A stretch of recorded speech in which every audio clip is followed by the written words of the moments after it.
Welcome. This is the Black Magis. I don't have the other co-host today, but we do have a special guest. His name is Johnny Cowboy. We're here for a review for Tyler the Creator. Call me if it's too late.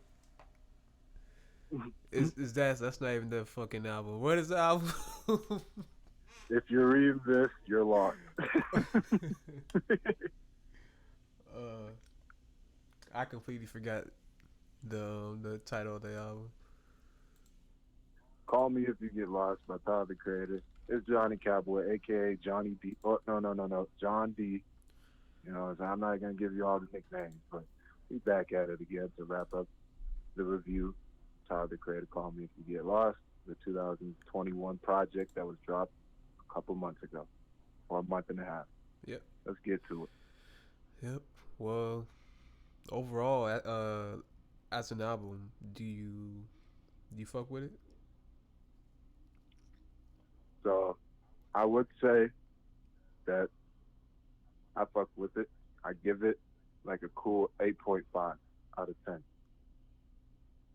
There is some moments where it's it gets the topic of the verses gets, you know, a tad bit redundant of I'm on a boat. It's like flexing that he's good, which I'm glad that he's doing well, he's doing good, but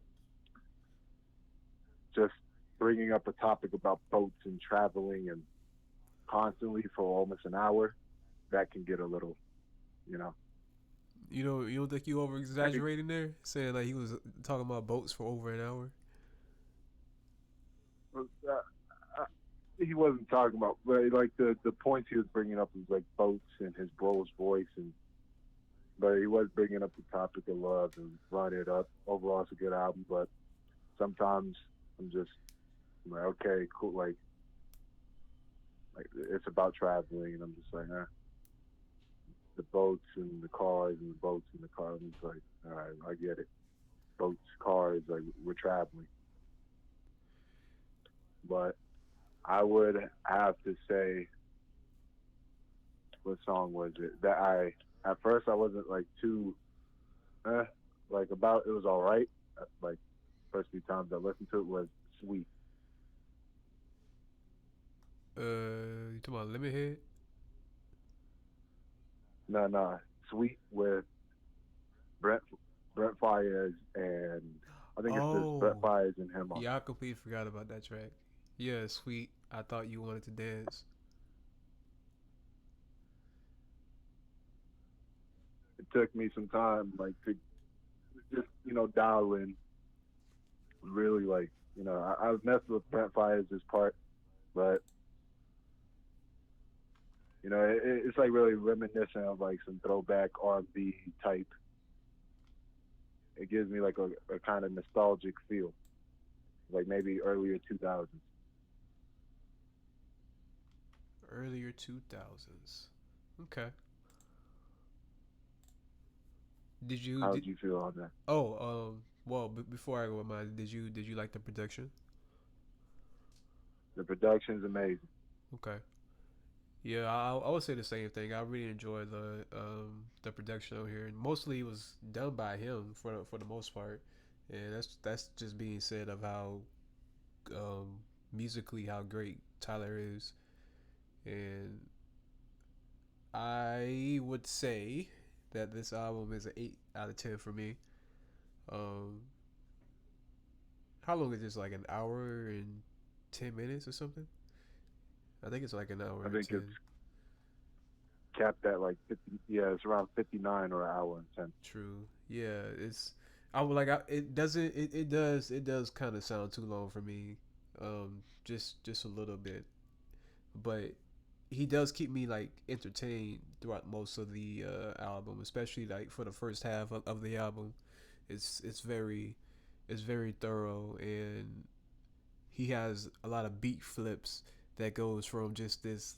He's running on sunflowers in in the middle of nowhere, and he's talking to you and stuff. Like that's the kind of vibe he gives you for the first half, and then sometimes he'll give you that vibe of, yeah, nigga, I'm driving my motherfucking Lamborghini and I'm fucking eating cereal at the same goddamn time. What you want, nigga? What's up?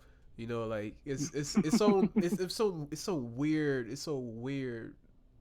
It's a weird type of vibe for that first half of the album, man.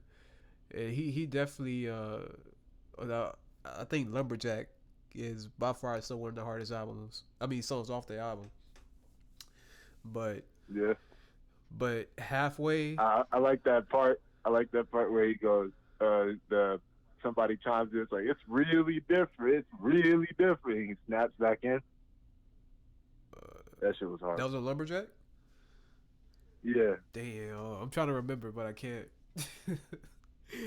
but I don't know if it was like Jasper or it was just one of the homies in the background. It's like it was like for like a couple of seconds he chimed in like it's really different, and then he pops right back into his verse. I was just like, oh, it was the part where he says, I took the Grammy home, niggas is big mad. It was like bought another car because I ain't know how to celebrate. It was like right before that when that person had chimed in oh saying that. I yeah, was just like, yeah, oof. yeah. That shit was funny as yeah. I remember now. Yeah, he was like catch up niggas or some shit like that. I think something. Oh man, yeah, yeah. This yeah, Lumberjack is really cool. He's like I forget the bar he said that really hit this song on the nail. It was something about how he wish a nigga would. That's why he chopping down wood or something like that. And it's time to be lumberjack or some shit. I don't know what he said, but anyway, for the second half of this album, that's what for me just wasn't all the way there. But it wasn't bad though. It was just that I didn't really care for most of the stuff that was being said, and I think that has something more to do with his storytelling.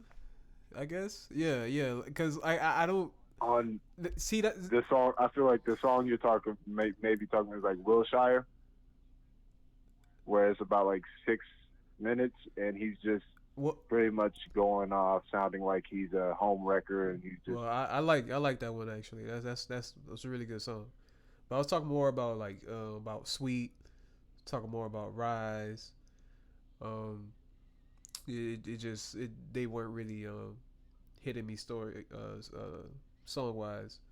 But Rise reminds me of the ending of Flower Boy, where it was just that instrumental.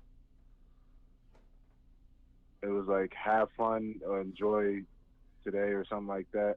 oh The yeah, last track on Flower Boy. yeah. And it kind of gives me that reminisce, like the beat The beat, that he was using. It gives me that. it's always the production for this album. Like this album is giving you just nothing more than nostalgia feeling more than anything else. That's why like this album isn't.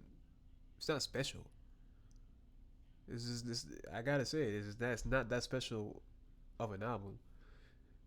It- I still say I prefer Igor over this album. I put like Igor, like Flower Boy, and then this one. hmm. Okay. Like Flower Boy's melodies were crazy. He brought up in that interview I was telling you that he had with Hot 97 that pretty much Igor was like a double down version of Flower Boy. I like the like how sporadic what he was bringing that same feel here. There like Sweet Thought You Wanted to Dance, really good songs, super long. Kind of feel like and like nice transition and everything, but it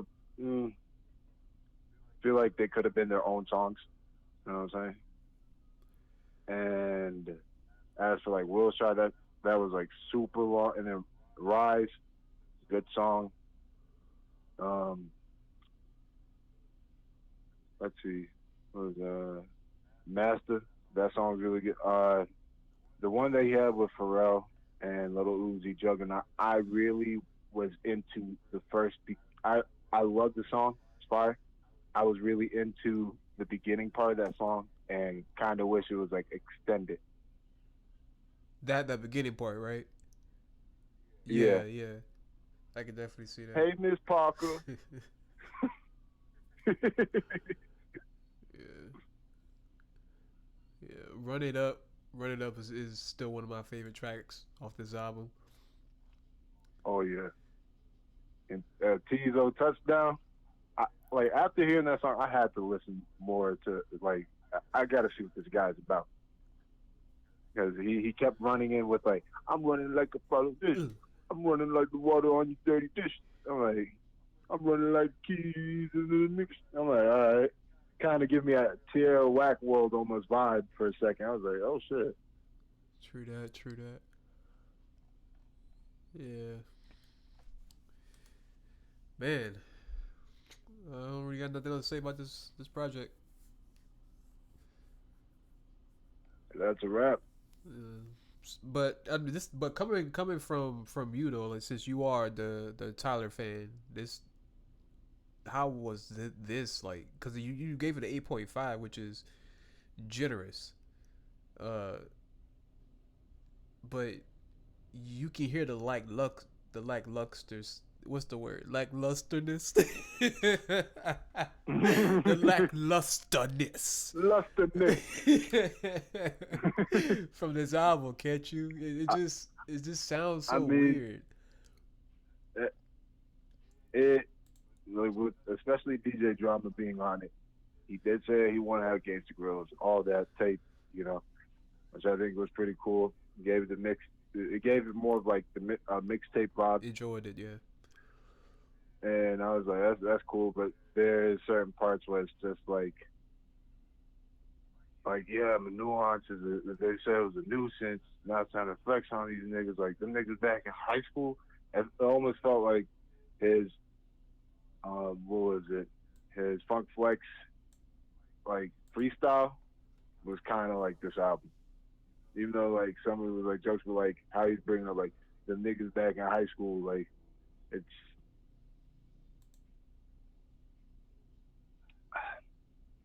and it's just he's going, but it seems like it's not like there's certain parts where I'm just not getting that real Okay. All right. I got that. I got that. Well, again, I gave it an 8 out of 10, and your rating is 8.5. So we can just drop that down to like an 8.3. Call it a day. Oh man, it's probably like one of our shortest reviews, but oh no, just it. I really do fuck with Tyler. It's just that this one is just not. It's not getting to me. There's really not much to say about this neither. But that is all for Tyler the Creator. Call me if you get lost. If you've heard this, thank you for listening, and peace. Peace.